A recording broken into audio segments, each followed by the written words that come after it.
Imagine a ship so massive that a European sailor of the 1400s wouldn't just stare, he'd freeze. A ship not the size of a house, but the size of a modern skyscraper laid on its side. 400 feet long, 9 masts, 4 decks, with freshwater tanks, private cabins, even small gardens on board. And these weren't European ships. They were Chinese, part of the Ming Dynasty's legendary treasure fleet. A fleet that set sail decades before Columbus ever crossed the Atlantic. Today, we uncover how China once commanded the seas, why the world forgot, and the astonishing truth behind the voyages of Admiral Zheng He. The year is 1405. China is rising from years of Mongol rule under the Yuan dynasty.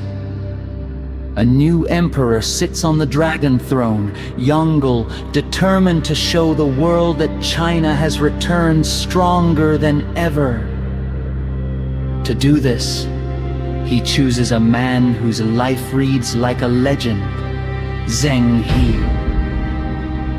A brilliant strategist, a loyal servant of the empire, and the future commander of the greatest wooden fleet the earth would ever see, Yongle gives him a single mission: sail farther than anyone has ever sailed, show them China's power. And so began one of history's grandest maritime campaigns. Let's begin with the ships, because this is where the story becomes almost unbelievable, where European caravels measured 50 to 70 feet. Zheng He, his treasure ships stretched over 400 feet.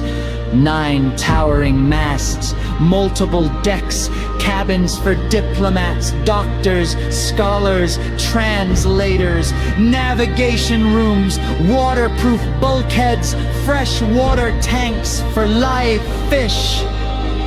Giant rudders so massive they required teams of sailors to move.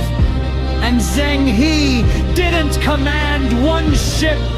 He commanded an armada of more than 300 vessels, from massive treasure ships to horse carriers and armed escorts. At full strength, the fleet carried 27,000 crew members. Not even European navies of the 1800s matched that scale. China, at this moment in time, wasn't just ahead, it was playing a different game entirely. But who was Zheng He? He wasn't born into a naval family. He wasn't even from coastal China. Zheng He was born in Yunnan to a Muslim family, the Ma family. As a young boy, he was captured during political conflict and brought to serve the imperial court. But instead of being destroyed, he rose. He became a scholar, a military officer, a trusted advisor, and eventually the admiral of the most advanced fleet on Beth. His diverse background, Chinese, Muslim, Yunanese, gave him a unique worldview. A worldview that helped him communicate and negotiate across cultures from Arabia to East Africa. The first voyage of 1405 was unlike anything the world had seen. The treasure fleet sailed through Southeast Asia, Vietnam, Champa, Java before moving to India. In Malacca, Zheng He helped transform a vulnerable village into a powerful kingdom while offering protection and recognition from the Ming court. Calicut, one of the Indian Ocean's greatest trading ports. He formed alliances that brought peace to merchants from East Africa to Arabia. Zheng He traveled with gifts, translators, doctors, and diplomats. He traded, negotiated, and built trust, unlike future European explorers. China's mission wasn't conquest, it was connection. Across 7 voyages, Zheng He's fleet touched Arabia, India, and the entire Swahili coast of Africa. In the Red Sea, he visited ports near Mecca and Medina. In East Africa, he met rulers in Mogadishu and Mombasa. He returned to China with treasures never seen before: gold, rare woods, exotic animals. When Chinese scholars saw a giraffe, they believed it was a Kylan, a mythical creature symbolizing peace and heavenly blessing. These voyages weren't accidents, they were highly organized expeditions that would employ an advanced navigation, astronomy, logistics, and diplomacy. China in the early 1400s wasn't just original power. It was a global superpower. And now, one of history's most heated debates. Did the Chinese reach the Americas before Columbus?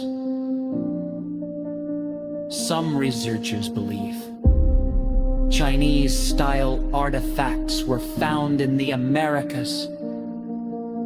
Old maps show American coastlines before Columbus.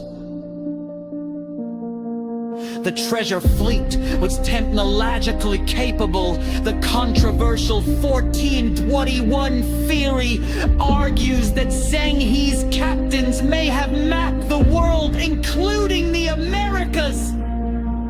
But most historians caution there is no solid proof. Still, whether or not the fleet touched American soil, one fact is undeniable. China's maritime knowledge, shipbuilding, and navigational tools were centuries ahead of Europe. The very possibility speaks to the fleet's extraordinary scale. Then, in a stunning twist, it all stopped. After Emperor Yongel's death, political factions in Beijing fought for control. Many Confucian officials viewed the voyages as wasteful and unnecessary.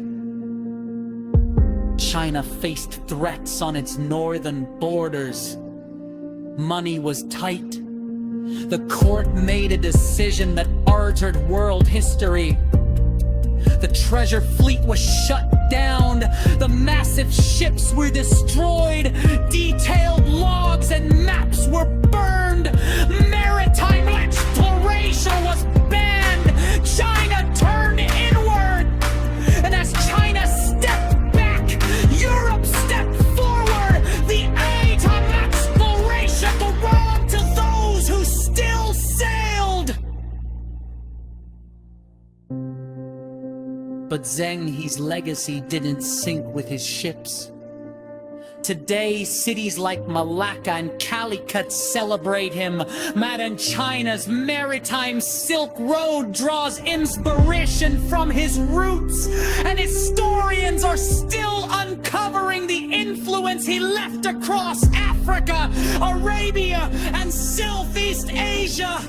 Zheng He proved that exploration doesn't always require conquest.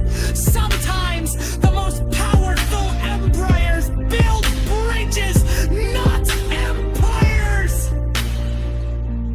Zheng He's treasure ships weren't just marvels engineering. They were symbols of a moment when China was the world's unmatched naval superpower. And when exploration had a different purpose, one driven by diplomacy, discovery, and curiosity.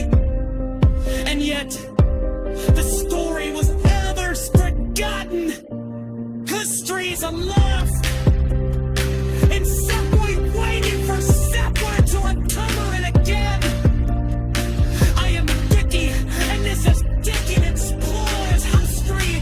If you want more hidden history like this, make sure to subscribe and like as our journey through forgotten civilizations get to use.